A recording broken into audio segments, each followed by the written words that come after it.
1 year back పిజ్జాలు బర్గర్లు నా అంత వరస్ట్ తిండి అంటే ఫ్రెంచ్ ఫ్రైస్ బ్రౌనీస్ దరిద్రమైన ఫుడ్ అంటే నాకు తెలియదు. కానీ నేను ఒక 3 నెలలు 3.5 నెలలు అయింది జిమ్ బట్టి. నెలకు నేను ఖచ్చితంగా ఒక 20 రోజులు పోతాను జిమ్.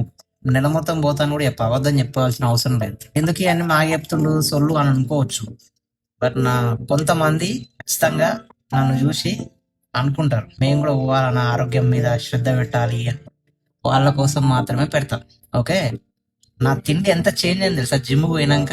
మీరు నమ్ముతారో నమ్మరో, నేను అసలు ఆయిల్ ఫుడ్ మొత్తం బంద్ చేసిన. రోజు పొద్దున్న ఒక దోశ, నా 2-3 బోండాలు లేనిది గడవదు నాకు.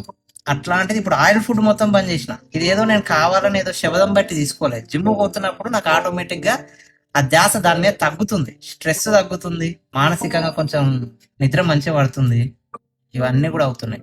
ఇప్పుడు నేను చేసేది ఇగో చూడండి, సొంటి తిండి తినేటోడిని ఏం హాలత్ అయిపోయింది అని అంటారుగా, కానీ ఐ లవ్ ఇట్. సో మీకు ఎంత మంచి జాబ్ ఉన్నా ఎండ్ ఆఫ్ ది డే మీరు కనుక హెల్త్ ఖరాబ్ అయితే ఏమి చేయలేరు అంటున్నా, పేషెంట్ లాగా అయిపోతారు. సో మీ ఆరోగ్యం మీ చేతిలో ఉండాలి. మీ బాడీ కంట్రోల్లోకి మీరు వెళ్ళిపోవద్దు. మీ కంట్రోల్లో మీ బాడీ ఉండాలి. Okay, all the best. బాగా చదువుకోండి.